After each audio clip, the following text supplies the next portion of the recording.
Hey, good morning, everybody. Is everybody getting their coffee?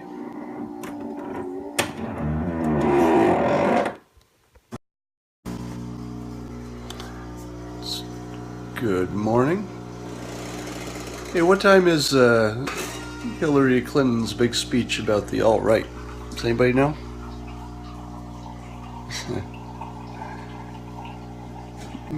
3 p.m.?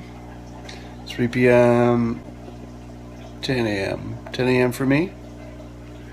T minus 60? Okay. Well, that sounds like must-view watching, doesn't it? I wonder if I should sign off now and just sign on when we're all watching that. Hello, Shugal.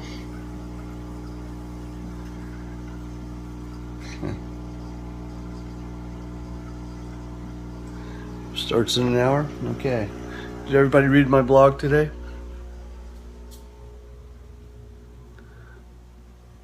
Cernovich is all riled up.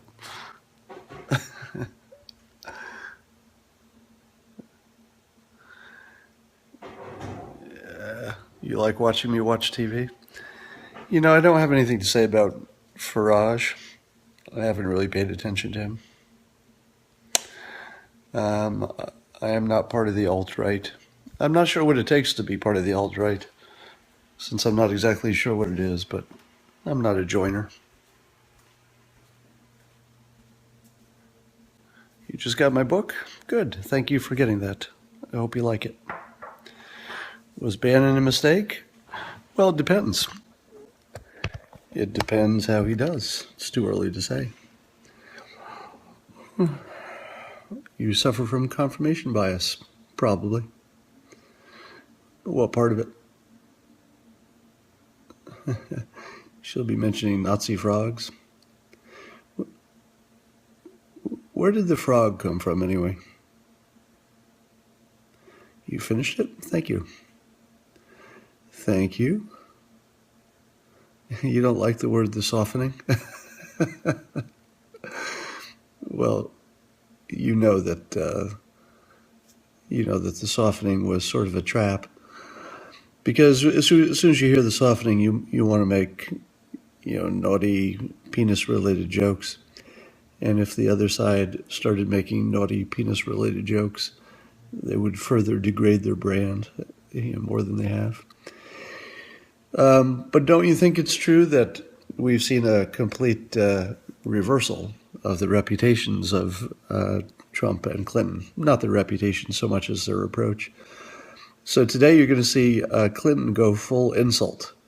She's just going to say a bunch of horrible sounding words and associate them with Trump, the way he's been doing to get this far. She's going to give up on policy and facts and truth and all that stuff. So today it's going to be all about, you racist, racist, and association with neo-Nazis and alt-right and all that stuff. Trump, on the other hand, went from having nothing but insults, nothing like a policy or anything like that, to making policy speeches one after another. So he's got them lined up. He's going to be talking about the economy. He's talking about immigration. He's filling in the details. And he's stopped saying as outrageous things.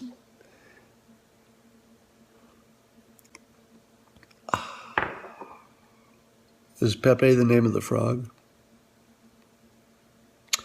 Just means we talk without political correctness. The funny thing is about the alt-right is that if you took any group of citizens, and most of the alt-right is, white males, and must be some white women in there, but mostly adult white males, and you just said, I'm only going to make one change. You're just going to speak honestly from now on. You're not going to worry about political correctness.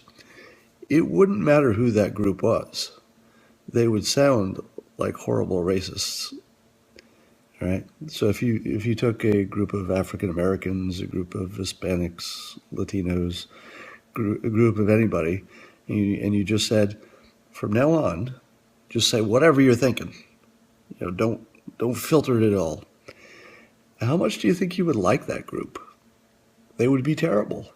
I mean, because they'd be saying all the things you don't want to hear. Now, the alt-right is a bunch of white people who say exactly what they think, and it's no surprise that you think a lot of them are racist, because it turns out that most of the planet is racist. Obviously, there's a debate about whether if you're a minority you can be called a racist. But in terms of having negative feelings about other ethnicities, that's pretty much a universal truism. And when I say universal, this is the sort of thing people take out of context. So let's say a solid 75% of every group is just frankly a racist. And the other 25% are probably a little bit racist, but they don't seem it compared to the other 75%, or they don't call themselves racist.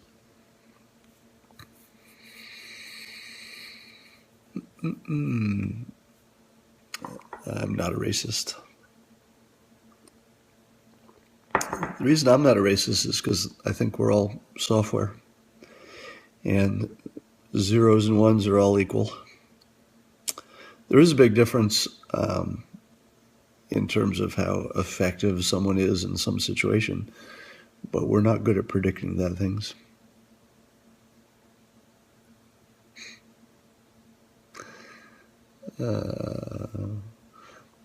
Almost anything makes you a racist, apparently. I was surprised to find that Trump's outreach to African Americans was considered a secret racist dog whistle.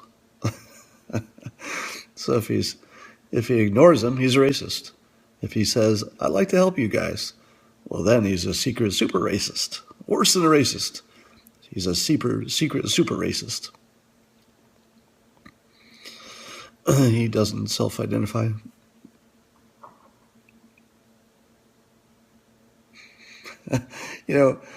So far Trump has been cagey about trying to maintain his support from the people who are, let's say, a little bit too honest. But at this point, especially since he's evolved in his views on immigration in particular, Trump could just come out and say, "What's all this talk about the alt-right? I have nothing to do with them. I disavow them."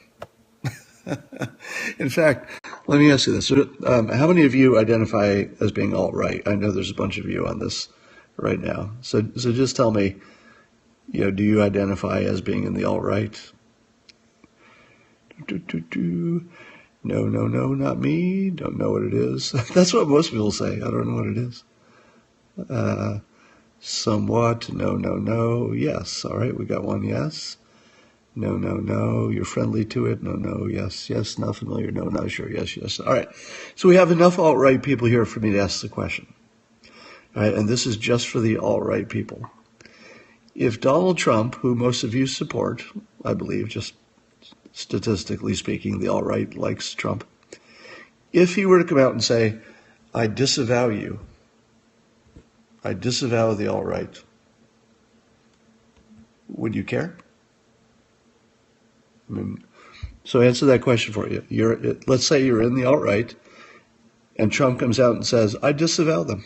I completely disavow them." Would it bother you? No, it wouldn't fucking bother you a bit.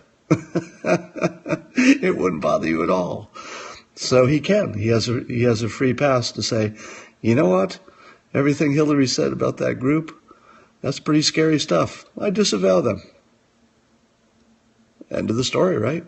It's not like he's a card-carrying member. Once he disavows them, what do you have left?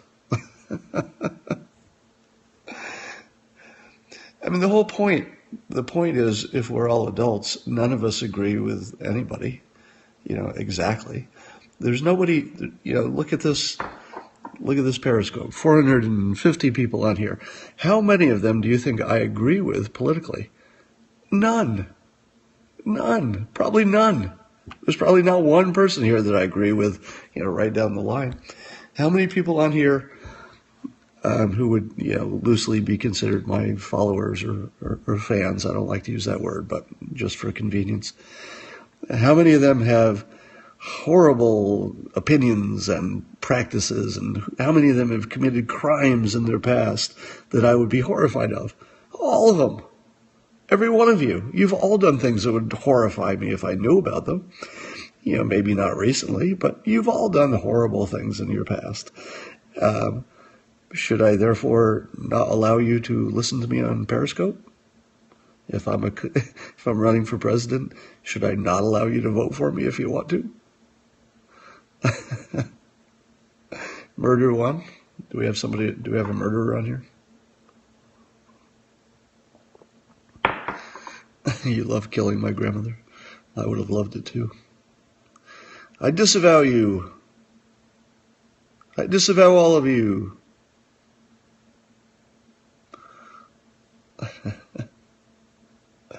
You shoplifted. Yeah. So when I was 11, maybe, I shoplifted. I felt really bad about it. So it didn't, my life of crime kind of didn't last. I got talked into it by a city kid who came up to my small town for the summer, and he taught my friends and me how to shoplift. And I think I did it twice. I got nothing of importance. I think I stole maybe a baseball. Yeah, I probably took a candy bar too. I stole a Bible. Well, straight to hell with you.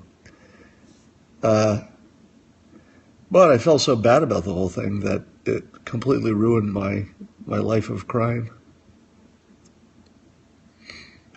Suppose Trump came out and said, let's stop judging people by our supporters. You know, which supporters, this is actually an opportunity for what I would call the Steve Jobs Antennagate move. I wrote about that a little, and somebody mentioned that on Twitter today. If you remember what Steve Jobs said with Antennagate, when the iPhone had that problem where if you held it just right, it would disconnect it. And it was a huge problem, and Steve Jobs waited a couple of weeks, and then he came out and said, all smartphones have problems. And that was the magic part, because all smartphones have problems. We want to make our customers happy. We're doing the following things to remediate. Yeah, all phones have problems. Trump could say, if the all right thing becomes a bigger deal, he could just say, all citizens have problems.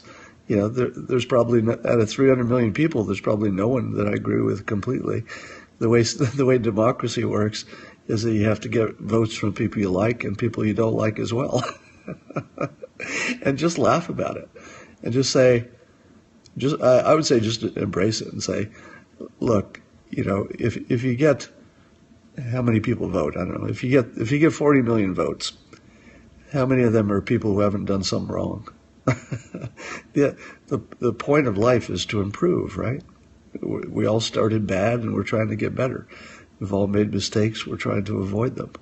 We've all been horrible at some point in our lives.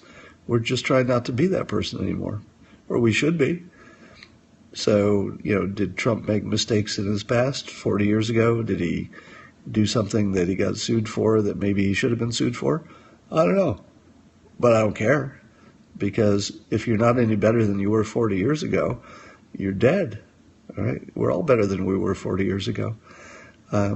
You know, who Trump's age, who grew up in the New York area, was not a racist 40 years ago? A little bit, at least. Who was not a racist 40 years ago? That's not even a thing. It's just not even a thing. Now, if you're still a racist 40 years later, well, maybe you haven't worked hard enough. You know, maybe you ought to, you know, get out a little more. Maybe you ought to open your mind a little bit. But, you know, isn't that the goal? The goal is not to be terrible and stay that way. The goal is to get better, to improve. So if you think Trump was a racist 40 years ago, I think you're probably right. You know who else was a racist 40 years ago? Everybody who's 70. Everybody. All of them. Jimmy Carter was in the South and wasn't a racist. You think so? Do you think that when Jimmy Carter was 30 years old, he never had a racially insensitive thought? He might have not, maybe he didn't say it out loud, but people are pattern generators. or pattern recognizers, I would say. When they see patterns, they think the pattern means something. And sometimes the patterns are real. Sometimes they are not, but we can't tell the difference most of the time.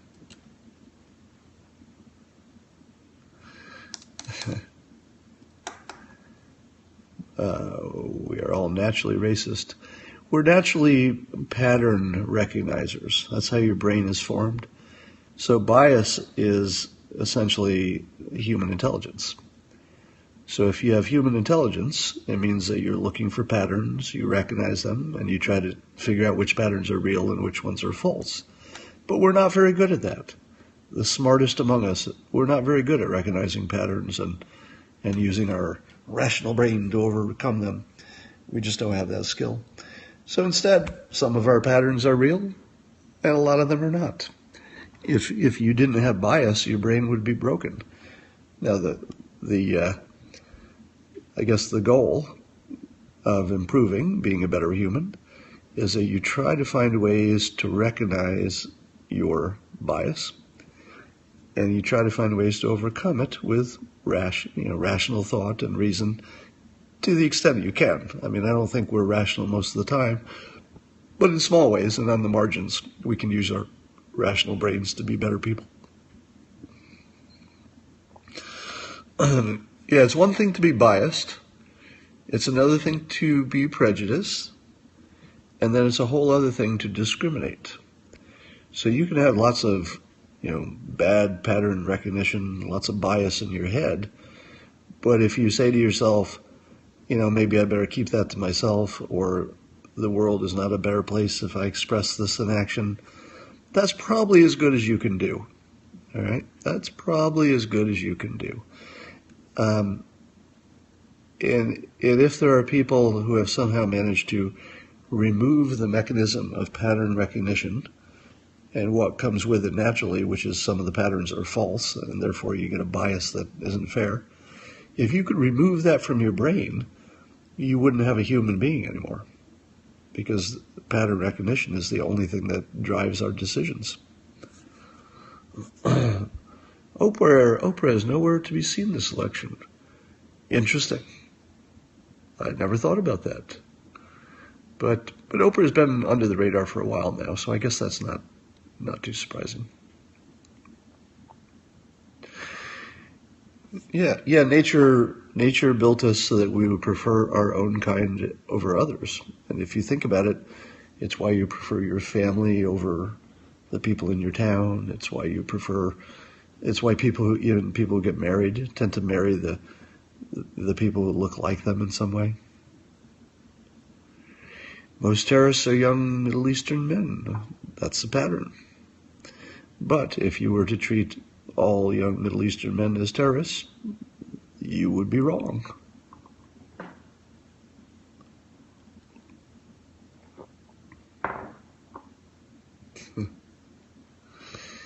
All right, does anybody have any questions? Oh, Oprah has a history with Trump. Yeah, probably does. Yeah, that's right. They probably do, don't they?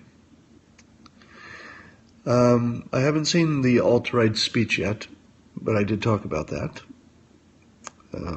Obviously, I captain my captain. What about your startup? We'll be talking about that soonish, I hope. Today's blog. Oh, you're coming in late. I've already discussed my blog. Thanks for reading, God's Debris. So the speech is on in a little bit, less than an hour, right?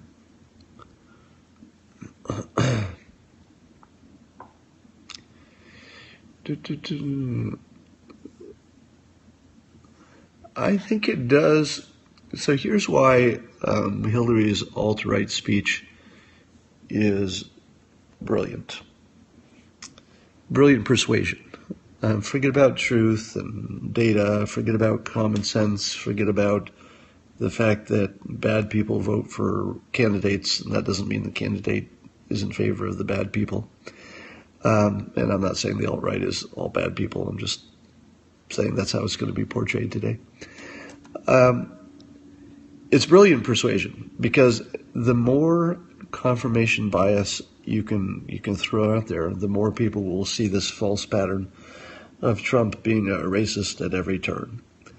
So they're going to add that to the confirmation bias that, hey, he said something about a judge's Mexican heritage, which is a completely rational and logical thing to do if you're a persuader and you want to persuade the judge to either take himself off the case or not judge you harshly because you said bad things about Mexico, even though you're not a Mexican citizen as a judge, but your family might have been. So there's no way that doesn't bias you. So it was a simple case of bias, but when you throw it with all this other confirmation bias, it looks like it's a pattern. It's a false planned chaos. Good callback. It's a false pattern, but the more you can reinforce the pattern, the more persuasive it is. So I imagine that Godzilla, the one I call Godzilla, is advising her and saying that the more things you can throw out there that show a false pattern of Trump looking racist, it's all good. It doesn't matter if it's true. It just has to be more of it. So as soon as you bring up the alt-right, it gives the mainstream media just hours and hours of stuff to talk about. And as long as they're talking about it, they're talking about Trump being a racist. Now, they could talk about it for hours and decide, hey, he's not in this group, but that wouldn't matter because they've just talked about it for hours and associated him with it. So I think Trump's best move at this point is what I wrote in my blog, to say, hey, we're all imperfect. The goal of life is to improve. I'm trying to improve. I have improved. I'm hoping you'll improve with me, and we can make America great again, or some version of that. So I think I don't think he wants to acknowledge any wrongdoing in the past, if there was any. But I think if you go to the highest of the high level and you say, look, we're all humans. We've got this bad pattern recognition operating inside of us. The goal of life is to improve, to learn how to see past it. That's what I'm trying to do. I'm trying to make the frame Americans. Hillary is trying as hard as she can to divide us by talking nonstop about the things that divide us. I only want to talk about the things that bring us together. So, must be Thursday. My gardener's turned on his leaf blower. Do you think Cialdini might sabotage your campaign? I don't think so. That's so not that brilliant, not a checkmate. What's not that brilliant? Why is wanting to support the white race morally wrong? It doesn't matter if it's morally wrong. It only matters that other people think so.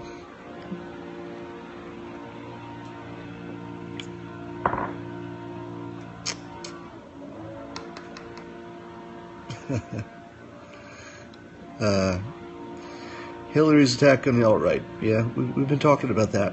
You missed it. What role can we expect the Mexican government to play? In what sense? Some of you know that I've suggested that the way Trump can get Mexico to pay for the wall is to offer the people who are here illegally a choice of going back to Mexico or to pay their back taxes. I think that was Trump's idea. And then I'm adding to that to pay a special fine, not so big, let's say $100 a year, something that most people can afford. But there are 10 million people who pay $100 a year, let's say, and you got $1 billion a year to pay for your wall. Now, that's not enough by itself, but if they pay every year for 10 years, you got $10 billion, and that's a good down payment on a wall. And that would be coming from Mexican citizens who happen to live in this country. So, in every sense, Mexico would be paying for the wall. Nobody has to be deported if they don't want to. U.S. citizens don't get the sense of law and order that they wanted by shipping everybody back, but they do get some justice because there'll be a penalty, and that penalty will not be a useless one, like sending somebody to jail where this. In regular crime, we get victimized twice. Once when the crime is committed, and let's say you're the victim, and then a second time if that person gets caught, because my taxes go to keeping that person alive and sheltered and fed.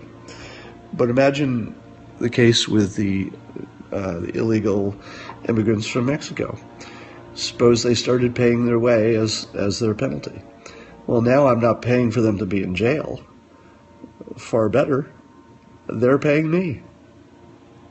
What's better than having your criminal pay you? You got a better plan than that? And here's how Trump could sell it. It's pretty obvious at this point that his opening offer for this and other things is always the extreme, giving him lots of room to negotiate. If he starts saying that he's going to make a deal with the immigrants are here, I'm going to make you a deal. You can stay, but you have to pay this penalty. And it's a very modest penalty. I'm making you a deal. It's that word deal that I think is powerful, because people will say, stop telling me what to do, blah, blah, blah. But he's not doing that. He's saying we have laws. The law is clear, but I'll make you a deal.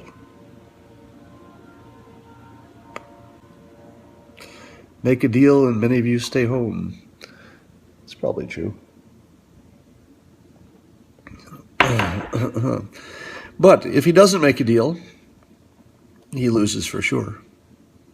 So right now he's taking a calculated gamble that the people who vote are going to vote and people won't stay home, and that Republicans will vote for Republicans because the alternative is non-Republicans. Why are we pandering to illegals? I'm saying we shouldn't pander. We should make them register and pay a penalty that will help pay for the wall. But the question is, why would we punish ourselves if we don't need to? Why would Americans punish Americans by making our neighbors go away? Maybe we like those neighbors even though they were not here legally. Why should we pay for the wall if we can have the Mexican citizens living in this country pay for it? Why don't we make a deal?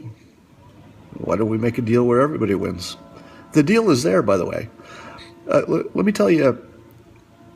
Let me tell you what I learned in business school. I went to the Haas School of Business at Berkeley. One of the most useful things I learned from a professor is that when people want different things, there's always a deal to be made. The only time you can't make a deal is when people want the same exact resource and there's only one of them, right? So you can't make a deal with Israel and Hamas because they both want that specific piece of land. Right? So no deal can be had. And anybody who tries is just an idiot or they're just playing political games. No deal can be had with Israel. But in the case of the illegal immigrants, what Americans want is something like justice and jobs. What the Mexicans want, Mexicans and other immigrants who are in this country illegally, is a good life, right? Those are different. So we're not trying to have the same limited resource. In fact, if they get jobs and pay taxes, it might help our economy enough that that maybe we have more jobs and not fewer. There's a little bit of a zero-sum thing going on. If somebody has a job, it's not available to someone else. But I think we can deal with that. And the way we deal with it is to shut down the new immigration. And, over time that takes care of it just by aging. And we can make a deal in which people don't negotiate over the one thing that they all want, which is those same jobs, but rather they deal on the other items. So they deal on who's paying who, and maybe there's a deal on what jobs are available. Maybe there's a deal on back taxes. This is the worst. I feel sad now. Why do you feel sad? If they build walls, others will build tunnels. Didn't happen in Israel. Or to put it another way, it does happen in Israel, but it's at such a small level, and they can detect it often enough that you would have tunnels for smugglers, right? So smugglers will build tunnels, and they will definitely do their smuggling, same as now. Right? The wall will have no impact on the drug trade because they'll build tunnels. But they're not going to share the tunnels, all right? They're not going to share the tunnels. If you're a drug dealer, you don't want the immigrants using your tunnels because they're all going to talk about it, and then your tunnel will be discovered. So the drug dealers are going to keep people away from their tunnels, too. And individuals and immigrants are not going to build tunnels, and if they do, we'll find them, we'll close them down. Would I consider myself a European American? I've never thought of myself in those terms, no. I think of myself as an American. How do I feel about mass deportation? I think it's immoral and impractical. So you never really I think you don't need to get to the moral question because it dies on practical grounds alone.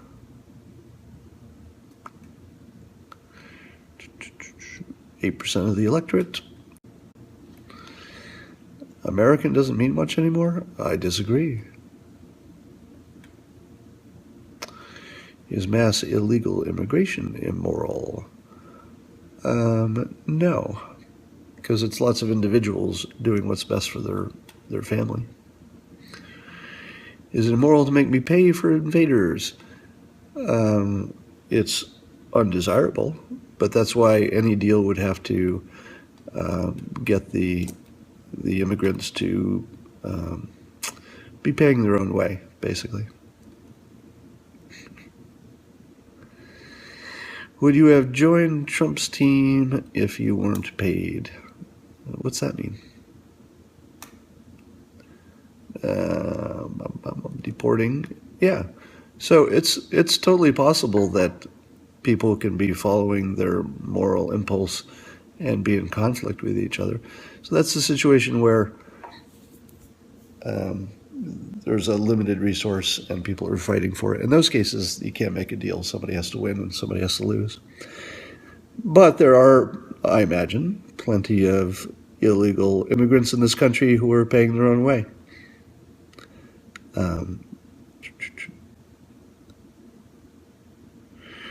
Do you not see similarity with Germany authorities and Trump's behavior? Fuck you. Fuck you, fucking asshole. I swear to God, if there's anything that makes me madder, it's somebody who thinks that analogies are thinking. Just get the fuck off of this newscast. If you're still worrying about Nazi Germany in 2016 and you really think that Trump is acting like Hitler, you just need to get off the internet. You just need to fucking get off the internet and go talk to idiots, because there's some smart people on here, maybe not many, maybe not enough, but just fucking get off the internet. Jesus Christ. And by the way, I make the same statement about anybody who's thinking by analogy. All right. If you're looking at an old analogy that has nothing to do with today and saying, hey, and of 1,000 variables, I see 6 that look the same. Use a little bit of common sense to know that there are no two situations alike. Just a little bit. And just get off it.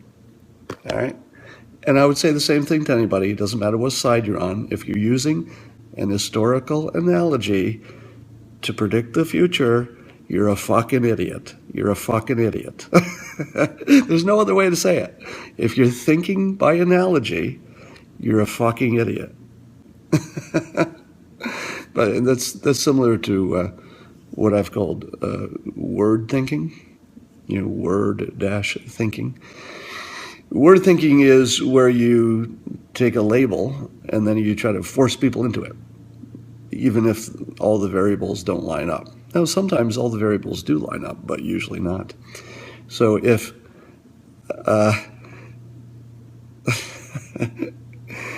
so if we were talking about whether someone is or is not the alt-right, someone is or is not a racist, someone is or is not like Hitler, all we're doing is we found a word and we're trying to stuff something into it, and we're going to try to sell that as thinking. It's not thinking. It's word thinking. It's nothing but finding words and matching them up.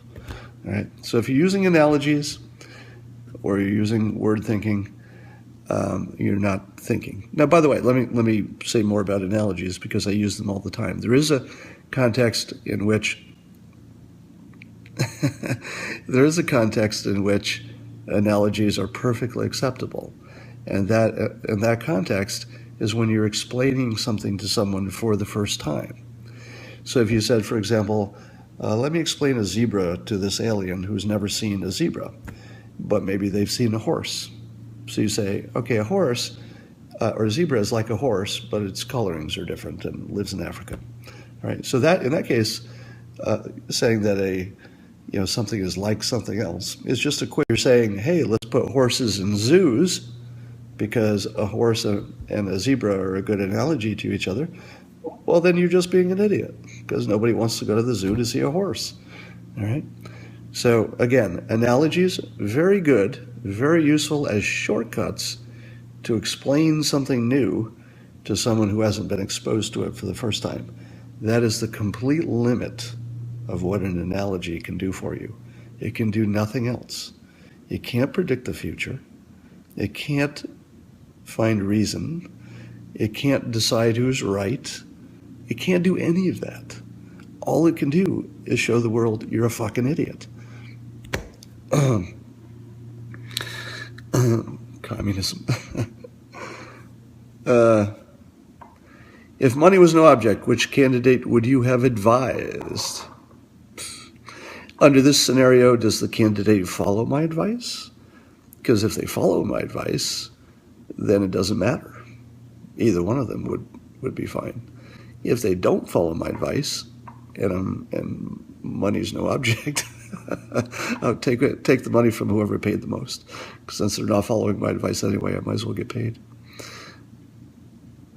Past election results are analogies. Yes, they are. The effectiveness of his new campaign manager. You know, the big thing that nobody's talking about, or at least I haven't heard it. Tell me if someone has.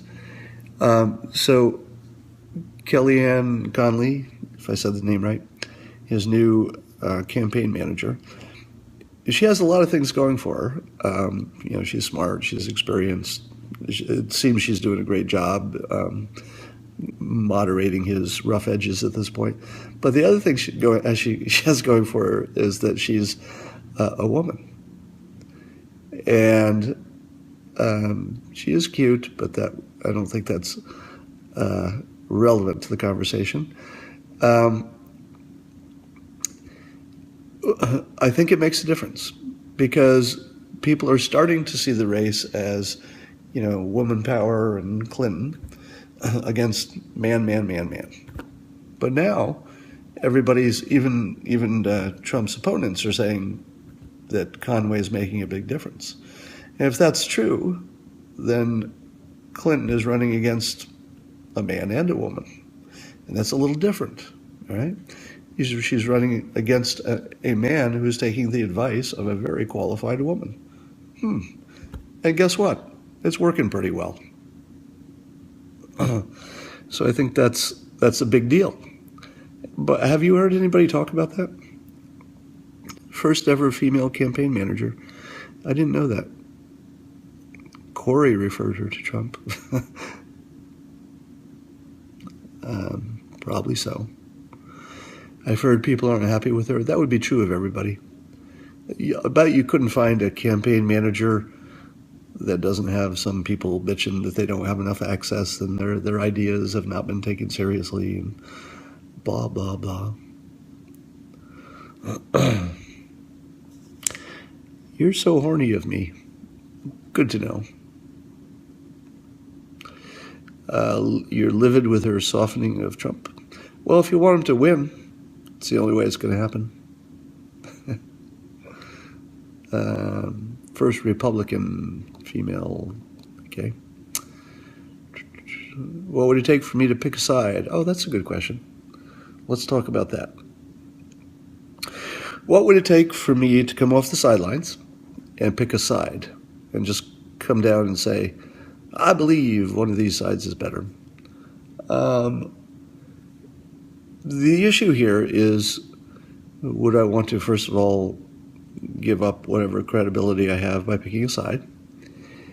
And I would do that if it was a clear advantage to one side. Let's say something happened that hasn't happened yet. So at this point, I would say, I don't believe a smart person can look at Trump or Clinton and know with certainty which path would work out best for the country. And I don't have a lot of patience with anyone who thinks they can, all right? The smartest thing I've heard is that if you forget all the policy stuff, because we don't know how a lot of that stuff will work out anyway, Trump represents maybe the only time we'll have in our lifetime to break the government, to just reboot it, just break the shit out of it, and then figure out how to rebuild it. Now, that sounds scary, right? You know, if you break the government, what happens? Do our enemies attack us? But I think in this context, the government is too big to stop functioning, and the military will always be there. We're not going to break the important stuff, but we could certainly get the lobbyists out of it, or make them less important, or develop a process where there's more direct involvement from the public. Maybe there's more transparency about policy decisions. So there's tons of stuff that Trump could break and fix in a better way, right? Because that's how you do a building project. First you demolish, and then you rebuild. Clinton is less likely to do that. So if you think that things are so bad now, that the best result is to take a big risk and just break some more of it so that we have something to fix instead of just limping along until we're bankrupt in our current method, then Trump looks like an attractive possibility. But I don't think we're anywhere near the point where a truly objective observer could say, I can see the future, and this set of policies are all the good ones, and this one they're not. And part of the reason is we don't know what challenges the future brings. Both candidates are fighting the last war, meaning they're all addressing the set of problems we have right now, and far less can they anticipate what surprises we have next year and the next 8 years. So I would say that it would take some big new information for me to take a side with any confidence.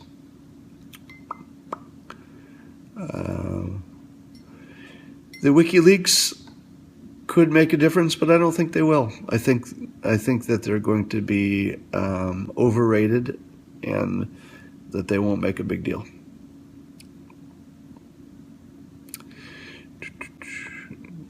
Can the media change the fate of the elections? Absolutely. Even with a terrorist attack, she wins. What is a good t-shirt brand? American Rag. Do you like Ann Coulter? You mean personally? I don't know her personally. I love her writing. The actual, just the quality of her sentences and the way she puts thoughts together, and she makes them visual, and she makes you think about it. Her actual policy, most people's. I haven't voted since, it's been a while. I don't know. I can't remember the last time I voted. I haven't read her book. Feels like she's talking to you. You mean Ann Coulter? You mean her book feels like she's talking to me? Or the way she writes feels like it's talking to the reader. I think that's what you mean, and I would agree with that.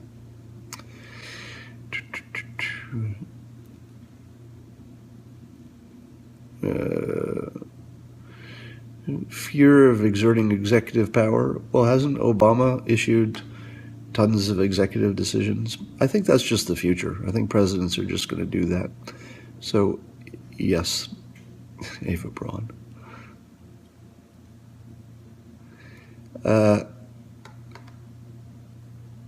Yeah. Election odds, 98% Trump winning in a landslide. Why do I say that? Given the dire situation that he's in right now, behind in the polls, and Clinton's new persuasion attack being weapons grade, grade A stuff. The alt-right stuff, by the way, is going to be really powerful because, as I said earlier in this scope, it doesn't matter what's true. It doesn't matter that Trump is or is not disavowing this group of followers. All that matters is it's going to add lots of fodder to the confirmation bias that Trump is a racist. So it only matters that there's lots of stuff to talk about, and not that any of it individually is true. So that's how persuasion works. Do you believe in afterlife? No, I mean, not in any traditional way. If we're software, there might be a program that runs after this program, you know, and otherwise probably not. Why doesn't Trump talk to black audiences? Probably because it would be a riot, meaning that even if he talked to a respectful, you know, a respectful organization, let's say it was a group that really was just there to listen, you know, they showed up in best behavior. Outside, it would just be a shit show. You know, it would invite just massive protests. I'm guessing that's why, because I can't think of another reason that. And it's also possible he's saving that, because it would actually be interesting to see him come in and just have people boo the shit out of him. Why do I think he'll still win? Here's why. There are going to be a lot of shocks between now and November. Even though it seems like there's not much time left, there'll be a number of surprises and shocks. I say that because there always are. And this is the time when the good stuff has been saved, if anything has been saved. But I think it has. I don't know what those shocks will be. It could be WikiLeaks stuff. Could be, you know, Clinton Foundation stuff. It could be health stuff about Hillary. It could be 10 different things. But I think most of the bad news is already baked into the Trump story. If you found out tomorrow that he did yet another questionable thing in some business practice 30 years ago, it would just sort of throw that on the pile. So there isn't much that could surprise you about Trump. If there were, it probably would have happened already. Because there's not much of a backup plan. But Clinton, I think, is more red V-neck, fewer viewers. Trump, I think, but Clinton, I think, is more susceptible to a shock, meaning a new story that completely changes the way you see things. Could be something about her husband, WikiLeaks, Clinton Foundation. You know, could be something about Huma, her assistant. Trump calling Hillary a bigot, isn't that textbook projection? No, it is not. Projection would be if your friend called you that. If it's done in the context of the campaign, it's projection. It's not projection. It's persuasion. And persuasion just means you think it's going to work. It doesn't mean you're projecting necessarily. Obama assassination? Well, that seems unlikely since he's on the way out.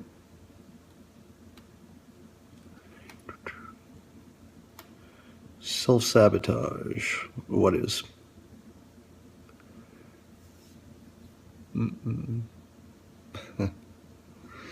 Why do you think Trump isn't releasing tax returns? Because he would be an idiot to release his tax returns.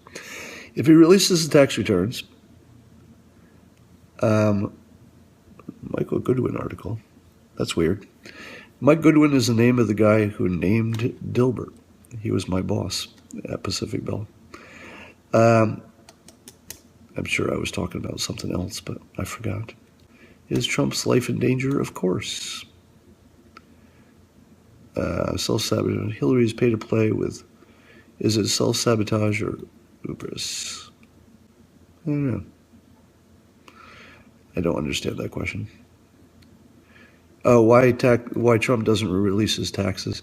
It would be dumb, because his taxes will have, like any rich person's taxes, and I'm sure more so if you're in the construction business. It's going to have all kinds of questionable stuff that the IRS said, we don't like that, but okay, that's legal. So why would you give your opponents 25 things to hammer you with if the IRS is happy with it. He's far better saying, well, I just have one thing to talk about, which is I didn't release my tax returns. No, if he releases the tax returns, he'll get it much worse. Not releasing them becomes a story that eventually you get a little bit tired of. And by the way, he always has the ultimate defense, which is the government is literally examining my tax returns in detail to find out if there's anything wrong. If there is anything wrong, we'll correct it, or I'll go to jail and you're going to hear about it. He goes, trust the IRS. They're not my friend. If they find anything, they're going to let you know. Shouldn't we demand transparency? Yes, you should have transparency on everything that matters. So if he broke the law with his taxes, you absolutely should know about that. If he didn't donate as much to charity in ways that are tax deductible, you absolutely don't have a right to know about that. I can tell you from my own experience that if you looked on my tax returns for my charitable contributions, you would see a fraction of what I actually do for other people, because most of what you do is not tax deductible. Who knows what he's done? It doesn't mean it's tax deductible. Yeah, I'm not in favor of releasing tax returns. I am in favor of releasing health records, at least over a certain age. And maybe that age is 65 or maybe it's 60 or something. But over a certain age, the public absolutely has to know what the health situation is of their leader, because the risk is mortal. The risk is existential. If you get somebody in there who's got a little brain problem that isn't diagnosed in time, or they're a little too sleepy to make the decisions they need to, or they got a little dementia going on, just the first parts of it. I mean, oh my God, how could we not know about that? But did one of the candidates give less to charity than he may have claimed on the campaign trail? Don't care. Doesn't matter. Tie the alt-right to her brain sickness? No, I don't think so. Why do I do things if I don't think there's an afterlife? Because it makes me feel good now, and it's good for other people, and that's sort of the purpose I find in life. I've written about this, but since most of you have not had the opportunity to go from poor and unsuccessful to rich and successful, I will tell you that your brain changes along the way. And you start out selfish. You're born selfish because you need to be. You need to take care of yourself because no one else is doing it, and you have to learn how to do it. But at some point, you get enough, and your mind starts turning outward, because simply spending money on your own pleasure is wonderful for a while, but just a while. And then you have to find something more meaningful. So you do things for your family, for your friends. Then you start looking bigger. And you start thinking, what can I do for the town, the state, the country, the world? And I'm kind of there. All right. So the things, you were born rich, so you're too nice. That can be a problem. Maslow's hierarchy of needs. Yeah, Maslow, I'm not sure he talked so much about helping the world. Didn't he talk about self-actualization? I think Maslow was still pretty much about selfishness, just changing the nature of it. They should question Trump's health. Do you feel guilty for your wealth? Not a bit. If you took my entire life, all the bad parts and all the good parts, and offered it to someone else and say, look, I'll trade you straight up your entire life for my entire life, most people would not take my life. At the moment, things are going really, really well. You would take this part for sure. But if you had to take my childhood, for example, if you had to take that, you would prefer to be poor, trust me. Can you talk about your break-in? I didn't have a break-in. I had a security problem, meaning that I had confirmation that someone had come across the country and was very close, and that person was not in good mental health and had come to see me. So I'll tell you that much. I don't want to say more, but yes, there was someone with a mental health issue who flew across the country and told me they were coming, and I had to take action. Anyway, it's all good now. There's no risk at the moment. Do you think the Trump asked crowd what they think? Yeah, I've been saying this a little bit. I don't know if I've said it. I guess I said it once on my blog. Maybe I've said it on Periscope. I imagine a Trump administration as being more participatory, meaning that I think a citizen who had a good idea might be able to get social media to back it enough that the government would look at it and say, hey, a lot of people are talking about this. Let's take a look at it. Maybe if we can try whatever this idea is in small scale, one state, one place, one economic zone, or for 1 year, some kind of small scale. Let's try it, see if it works. But you can't imagine something like that happening under a traditional administration because a Clinton administration, for example, at least psychologically, whether this is true in practice, but psychologically you would imagine that even if you made a suggestion, and even if social media backed you on it, and even if it got to the government, and even if they looked at it, the first thing they do is hand it to their lobbyist and say, do you think this would make sense writing it in the bill you're writing for me? And the lobbyist would say, yeah, this doesn't do anything for me. Let's leave that out. That would kind of be the end of it, right? I'm pro-gun. That's all you need to know. And by the way, whenever I say that, I should add that my observation about the gun issue is that we have to recognize that not everyone has the same risk profile. If you live in an inner city, having a gun was probably dangerous. And being around guns is certainly dangerous. So if you live in certain places, you definitely want fewer guns around there. But if you live in Vermont on a farm, and if somebody drives all the way out there to rob you or to rape you, the police are far away, you need a gun, all right?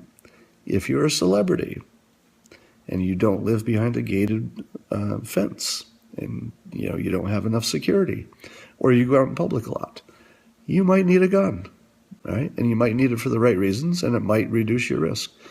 So treating everybody as though they have the same risk profile is where all the trouble comes in. Because you can say to me, guns are dangerous, guns make us less safe. And that might be totally true for you. You might be less safe with guns. But I might be in a completely different situation. I might live in a rural community where having a gun actually makes you safer. I might be a celebrity who needs a gun for self-defense because people actually threaten to kill me on a regular basis. So people like me need guns. And do I like bullets also? I have jokingly said in the past that I'm in favor of guns, but I think I'm the only one who should have any bullets. So bullets should be banned, but except for me. And then everybody else can have a gun, that's fine. The Mexico post office plan, I've written about in my blog, and I know that members of Trump's team read the blog occasionally. So I'm pretty sure that any good ideas make it through the filter. So whether or not that's one of them is to be determined. But I'm actually a perfect example of what I was talking about as a participative government. I write in my blogs a lot of ideas because I'm the type of person who has a lot of ideas. People vote on them, they tweet them, they make them more or less popular through social media. I know from lots of firsthand reports that my ideas get to high levels of government, and they get to high levels of the media. And so I'm sure that my good ideas are heard. Now, I don't know which ones are good when I come up with them, so the public ends up deciding that for me. But those few that are good, or at least good enough to think about some more, they do get the attention they deserve, because social media does that. And when social media makes it a big enough deal, the right people hear it too. So if I say something about building let's say I think the government should help bring down the cost of housing and shelter in the future, because that's a better idea than raising taxes forever. I'm pretty sure that somebody is going to forward that post, that blog, to the folks at Y Combinator, who are working on a project to have some kind of open source project to develop a city of the future, right, and have better low cost housing. So the efficiency of the system that can take my idea that I think I'm literally sitting here in my kitchen, I can type it into my laptop that's sitting right in front of me. That goes to the world judges it fairly instantly, usually within an hour. My ideas are completely judged. And the good ones grow, the bad ones go away immediately, and they find the right home. People tweet them, they send them, they forward them, they email them. And so it's an amazing situation that the best ideas actually can bubble up in real time and affect the government. I think a Trump administration would be more entrepreneurial by culture, and by less ties with the money people. So I can imagine the public having a direct line into the government in the future. What am I looking at the camera instead of yourself? It's hard, because if I look at, I'm doing that now. So I'm looking at the camera right now, which I know you prefer, but it's very boring to me because I'm just staring at a dot, a little dot on my phone. But if I look at myself, I can, I'm more emotive. I tend to adjust my position. And frankly, it's just more fun for me because I'm looking at something happening on the screen. It just happens to be me. Why do the best ideas occur in the shower? Good question. I think I read an article that had some scientific explanation of that. My own explanation is that it's one of those few times when you have all the following things going on. You tend to be relaxed, so that helps a lot. But you're also doing an automatic action. In other words, your brain is involved in doing something. You're washing, you're in the shower, you're shampooing, but it's something you do so often that you can do it automatically. So you've got automatic things happening in a relaxing situation. So I think those are the situations, and you don't have outside influences. Your phone isn't there, nobody's talking to you, and all that stuff. So that's a rare situation where your body feels perfect and relaxed. You're doing something, but it's not something that involves your mind, and that helps you concentrate. Likewise, if you went on a long walk or a long bike ride, you would also have good ideas because you have the same things going on. The bike ride or the walk are relaxing. You don't have the distractions coming in, but you're doing something. Your body is moving in some sort of an automatic sort of reflex way that doesn't take too much brain power. So I think anytime you have those factors together, and by the way, since coming up with ideas is my job, I manage my life to be in that situation as often as possible. To be in a situation where I'm relaxed, but moving my body in an automatic way that doesn't cause too much thinking. And so going to the gym is really good for that. Any ideas of life form that use you as a host? Do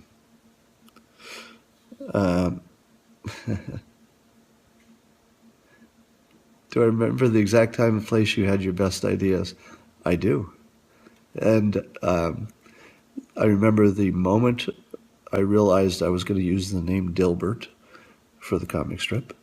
I remember exactly the shower I was in and the moment I came up with my idea for God's debris. I can't say I remember every idea. I can remember ideas I came up with in my man cave, and you can read into as much as you want to about the man cave.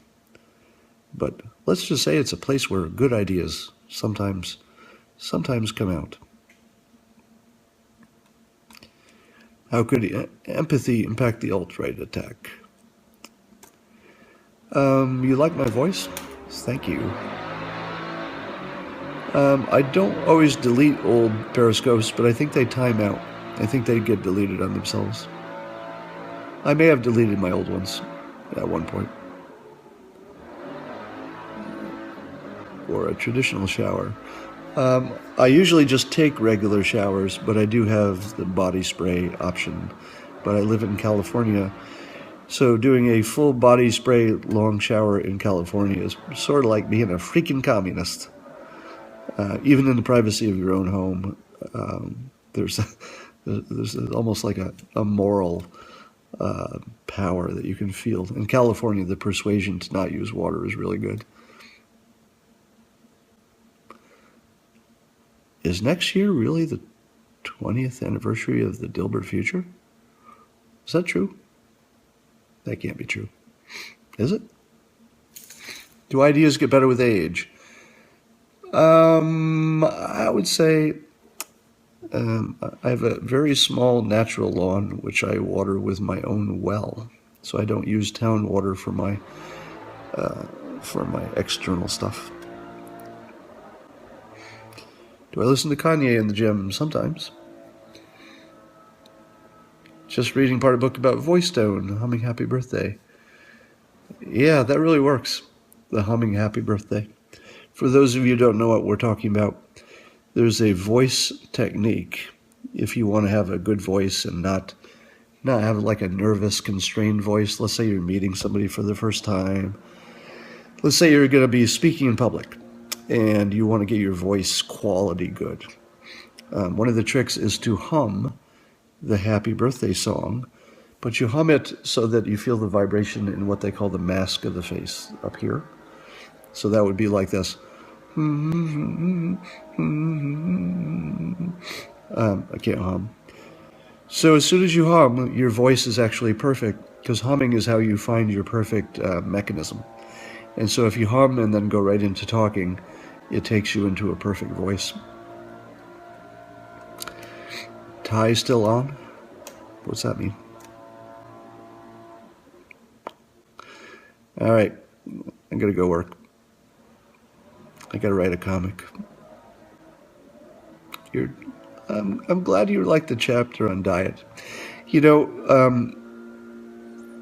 how to get a hum job.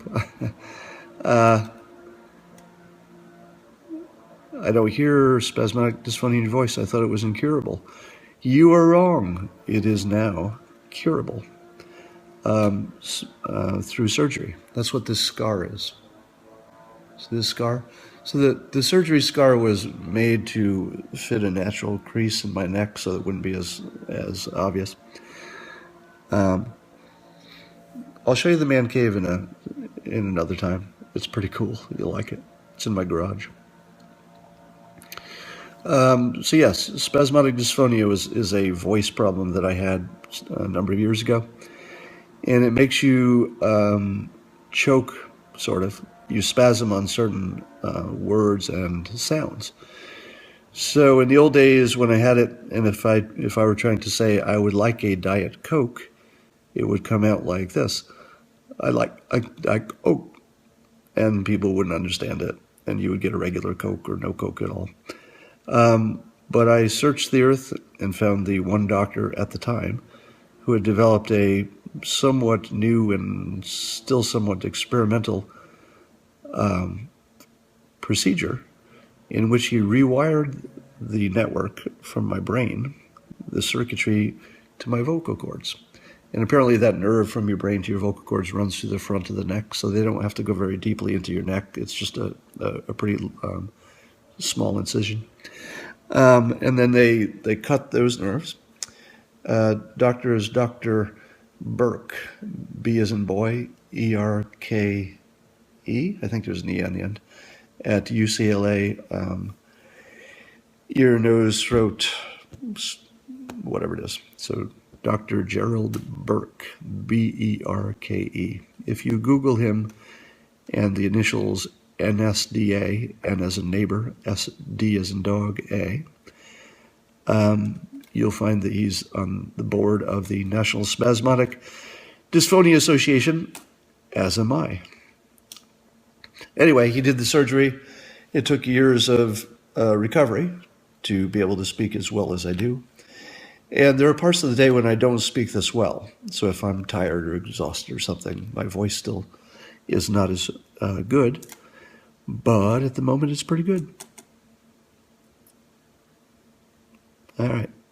I'm going to sign off and draw some comics. Thanks for listening. Read my blog. Yes, an EMT.